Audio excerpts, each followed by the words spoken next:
What happens when Hollywood's most disciplined warrior meets television's sharpest tongue in what was supposed to be a routine morning chat? What unfolds when a man who spent 4 decades perfecting the art of control finally reaches his breaking point on live television? This isn't just another celebrity interview gone wrong. This is the story of the most explosive, devastating, and utterly unforgettable confrontation in morning television history. A moment so raw, so visceral, and so completely unscripted that it left an entire studio speechless and millions of viewers staring in disbelief. Tom Cruise. The name alone conjures images of impossible stunts, box office records, and a work ethic that has become legendary in an industry known for excess and ego. For 40 years, he has been the gold standard of professionalism, the man who does his own stunts, the actor who shows up 6 hours early, the star who treats crew members like family, a living icon who navigated the treacherous waters of fame with grace, humility, and an iron will that never once faltered in public. Until that morning. Until Joy Behar decided to test just how far she could push. What follows is the moment when calculated provocation met decades of accumulated pressure, when a predatory question collided with a man who had finally had enough. The mask of celebrity composure shattered on live television, revealing something far more powerful underneath. Raw, unfiltered truth, delivered with the force of someone who had spent a lifetime earning the right to speak it. The studio lights were bright that morning. The audience buzzed with anticipation. Cameras rolled while producers worked frantically in the control room. The other hosts sat in their familiar semicircle, unaware that they were about to witness television history. The morning of November 8th began like any other episode of The View. The studio audience filed in, eager for celebrity interviews and hot topic debates. The show's signature red couches gleamed under professional lighting as camera operators checked angles and sound engineers fine-tuned levels. Producers reviewed their rundown with confidence, expecting another smooth broadcast. Tom Cruise wasn't scheduled to arrive until shortly before his segment, but true to his reputation, he walked through the studio doors hours early. He arrived not with an entourage, but with a single publicist and a warm smile that immediately disarmed the staff. He greeted everyone cheerfully, his voice carrying easily across the studio floor, joking that he hoped he wasn't too early. Crew members exchanged knowing glances. They had seen every kind of celebrity, divas with impossible demands, method actors who refused to break character, social media stars glued to their phones. But Tom Cruise was different. He shook hands with camera operators, learned the names of production assistants, and asked the makeup artist about her weekend. When a segment, producer nervously told him he didn't need to arrive so early, Tom gently corrected her. He preferred to be called Tom, he said, explaining that he liked to get a feel for the space and didn't want to rush anyone. Everyone's time mattered. No one realized then that his early arrival marked the calm before an unprecedented storm. The hosts began arriving soon after. Whoopi Goldberg came first, lighting up when she saw Tom. Their reunion was warm and genuine, rooted in shared charity work. Sarah Haynes followed, clearly excited about the interview. Even the usually reserved panel members seemed energized by the prospect of speaking with someone of Tom's stature. Then Joy Behar entered the room. Those who knew her well noticed it immediately. The way she surveyed the scene, the calculating look, the slight smile that never fully reached her eyes. She greeted Tom politely, professionally, but there was something beneath the surface. Veteran crew members had seen it before. Joy Behar was locked and loaded. She welcomed him with a firm, businesslike handshake. Tom responded with the same warmth he'd shown everyone else, complimenting the show and expressing his respect for how real the hosts kept things. Joy's smile widened just a touch as she replied that keeping it real was their specialty. The words lingered in the air a moment too long. Whoopi glanced at Joy, something unreadable crossing her face, before the pre-show bustle resumed. Tom later settled into the green room with his publicist to review talking points. His new film, Shockwave Protocol, was a passion project, a return to hard-edged action paired with a deeper exploration of the moral cost of violence. He had trained for 8 months, performed stunts insurers had explicitly forbidden, and poured himself into the role. At 58, he was proving that discipline and dedication could defy time itself. His publicist predicted standard questions about the stunts, and the younger cast members he mentored. Tom nodded, but his thoughts drifted elsewhere. He was thinking about a specific scene he had fought to keep in the final cut, a moment of vulnerability where his character breaks down, revealing the psychological toll of decades of violence. A moment of truth he believed mattered. It was the kind of honest moment big-budget action films usually cut, but Tom had insisted it stay. It was real. It was human. It mattered. He had no idea that real was about to take on an entirely different meaning. At 10:12 a.m., Tom was escorted onto the set. The audience erupted in applause, genuine, enthusiastic appreciation for a star they had watched for decades. He waved, smiled, and settled into the guest seat with practiced ease. The lights were warm, the atmosphere electric. This was his world. This was easy. Whoopi welcomed him back with a radiant smile, expressing how thrilled they were to have him on the show. Tom thanked her, relaxed and open, clearly at home. The first several minutes unfolded flawlessly. They talked about shockwave protocol. Tom shared amusing stories from the set, a stunt that went slightly wrong, a young co-star who had been terrified of heights until he spent weeks personally training with her, the director's obsession with practical effects. The audience laughed at all the right moments. The energy stayed positive, warm, and engaging. Questions moved naturally from one host to the next. When asked about his training regimen, Tom deflected with characteristic humility, crediting his stunt team, his trainers, and the professionals who made him look good. When the conversation turned to mentoring the next generation of action stars, he spoke passionately about responsibility, passing down not just techniques, but values. Respect your crew, honor your commitments, put in the work when no one is watching. Throughout it all, Joy Behar remained unusually quiet, watching and waiting. Those familiar with her style recognized the pattern. She was studying the moment, letting her colleagues build comfort and rapport. Comfort, she knew, came before vulnerability. No one else sensed it. The audience was fully engaged. The other hosts were relaxed. Even Tom, despite decades of media training and interview experience, didn't see it coming. Then, about 10 minutes in, Joy leaned forward. Her posture shifted, and with it, something in the room changed. The temperature seemed to drop, though no one could have explained why. She cut cleanly through the warmth of the conversation and asked if she could ask him something. The phrasing alone carried a warning, false politeness masking inevitability. Tom turned toward her, still smiling, still open. She began by referencing his talk of values, responsibility, mentorship, and hard work. Her tone remained conversational, but there was an edge to it now. She said she was curious how he reconciled all of that with the choices he had made in his personal life. The air shifted instantly. Whoopi's eyes widened slightly. Sarah's smile froze. Sunny's fingers tightened on her note card. In the control room, a producer muttered under his breath, but Tom remained composed. His smile stayed in place, though something steely flickered behind his eyes. He knew exactly what was happening. He calmly asked her what choices she was referring to. Joy leaned back, clearly enjoying herself. She cited his 3 marriages, his very public relationships and divorces, and his involvement in controversial organizations and belief systems that many people found troubling. She framed it as a contradiction, questioning how he could speak about values and mentorship as if he were some kind of moral authority. Whoopi tried to interrupt, her voice carrying a warning, but Joy pressed on. She insisted that many viewers would see the contradiction and deserved an answer. The studio went silent. This was no longer a question. It was an ambush, deliberate, personal, and carefully wrapped in the language of legitimate journalism. It was designed to provoke, to embarrass, to score points with an audience that enjoyed seeing celebrities taken down. Tom sat perfectly still for 3 full seconds. His expression didn't change. His posture didn't shift. But everyone in the studio felt it, the subtle change in him. When he spoke, his voice was quiet and controlled. He remarked that it was an interesting way to frame a question. There was no anger yet. What came through instead was clarity, dangerous clarity.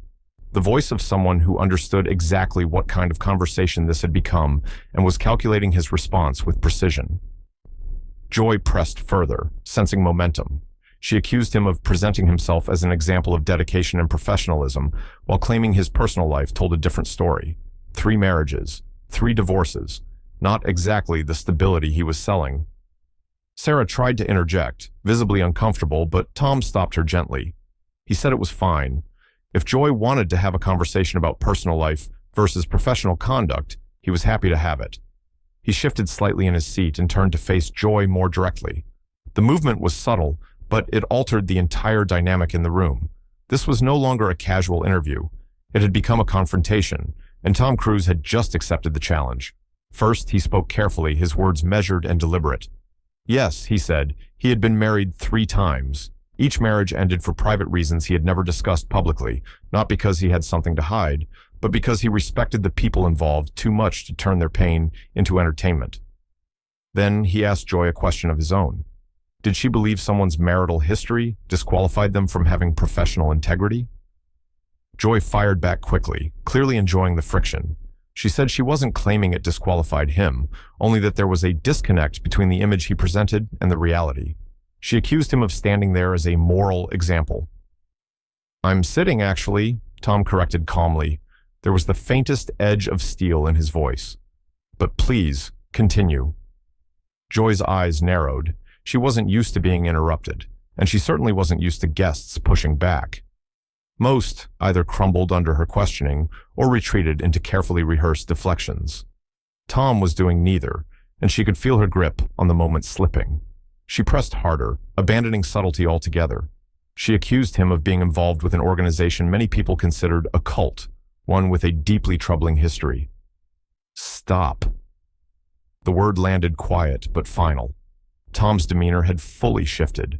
The friendly movie star was gone. In his place sat someone harder, sharper, someone who had survived 4 decades in an industry that devoured weaker men, someone who had decided that silence was no longer an option. Here's what was really happening, he said evenly, though his voice carried unmistakable weight.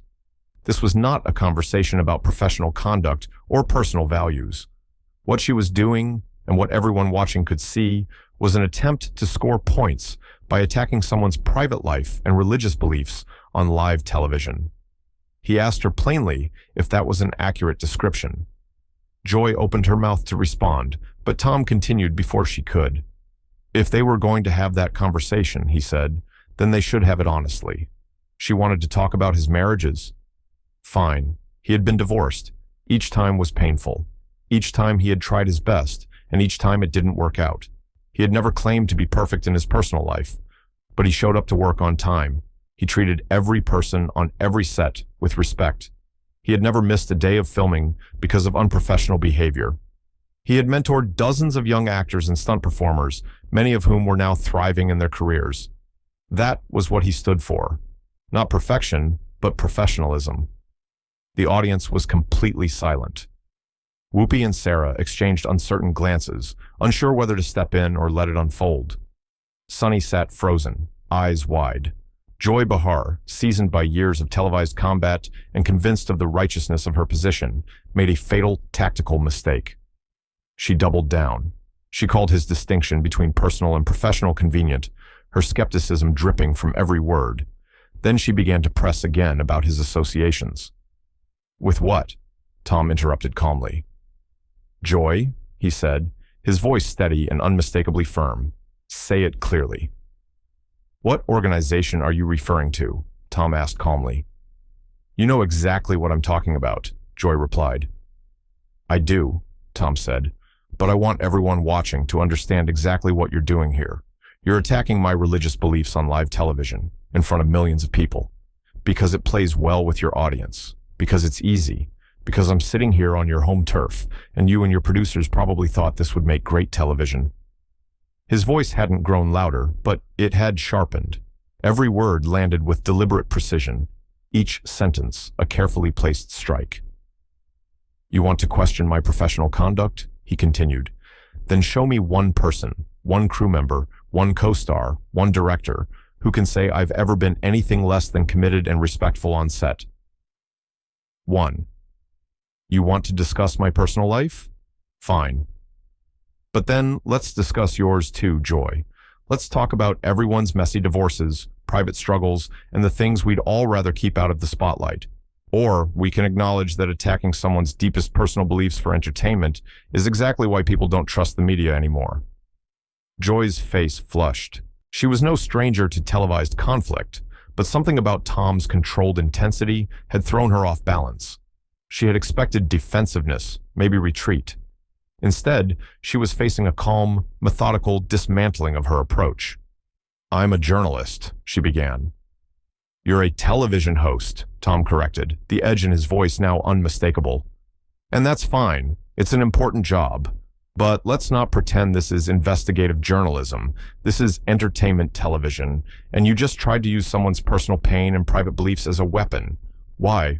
What did you think was going to happen?" The other hosts were frozen. Whoopi's hand hovered halfway in the air, torn between stepping in and allowing the moment to unfold. Sarah stared at Joy, stunned. Sunny subtly shifted her chair away, a subconscious attempt to distance herself from what was happening. In the audience, people leaned forward, completely transfixed.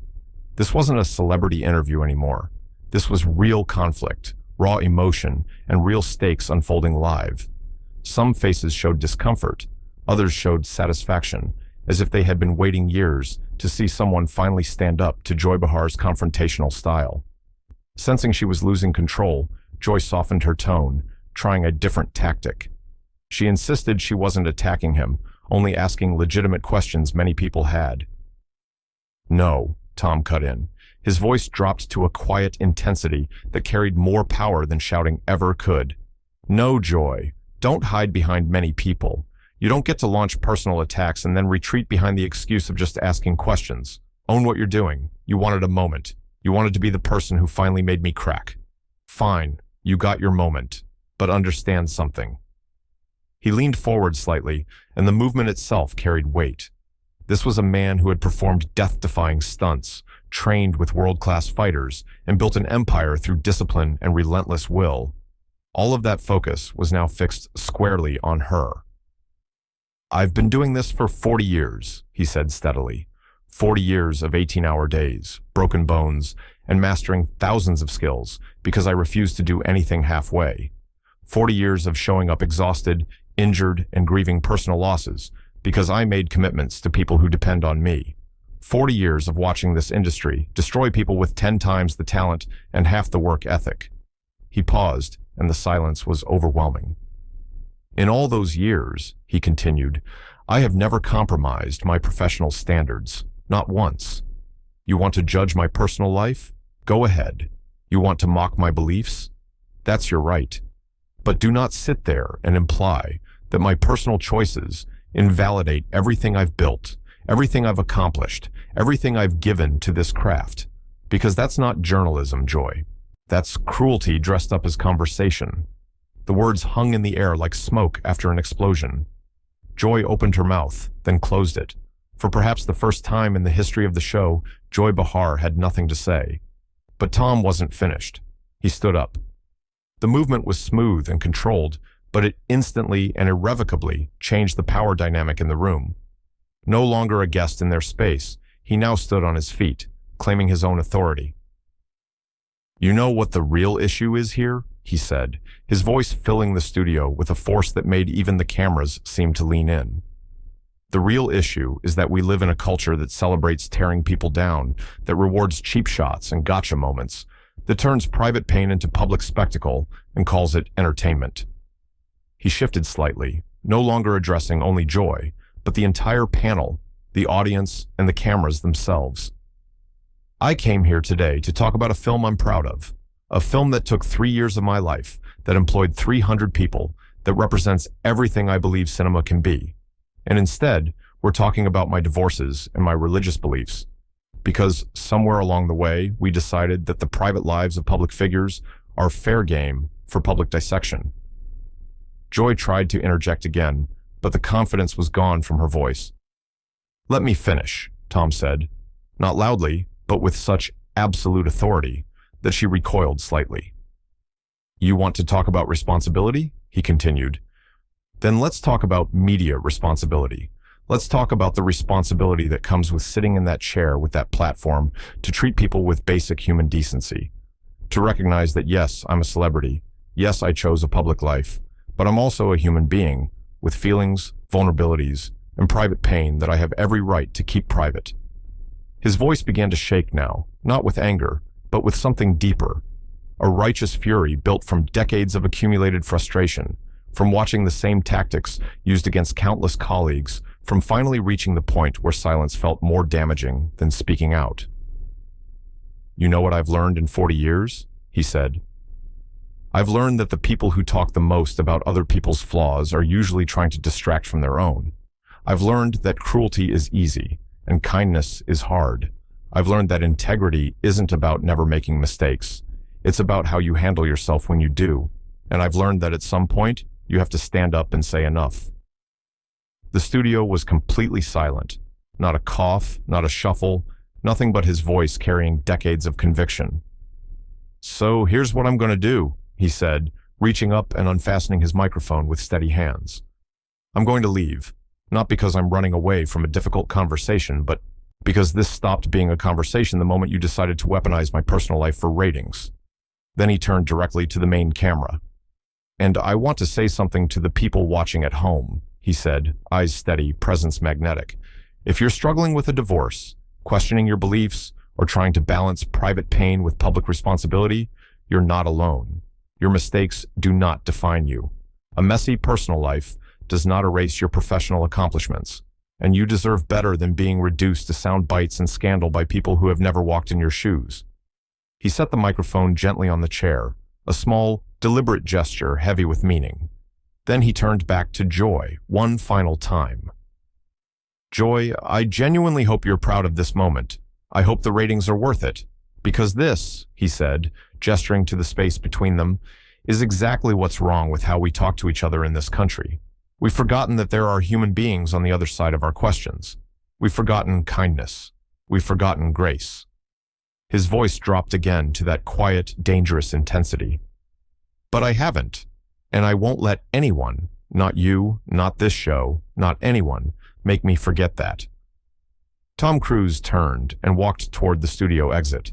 His pace was measured, unhurried, dignified. He wasn't fleeing, he was choosing. And everyone in that studio understood the difference. Behind him, the panel sat in stunned silence. Joy's face shifted from red to pale, frozen somewhere between defiance and the dawning realization of what had just happened. Whoopi looked as if she wanted to call after Tom, to apologize, to somehow mend what had broken. Sarah was openly crying. Sunny simply stared down at her hands. The audience was split.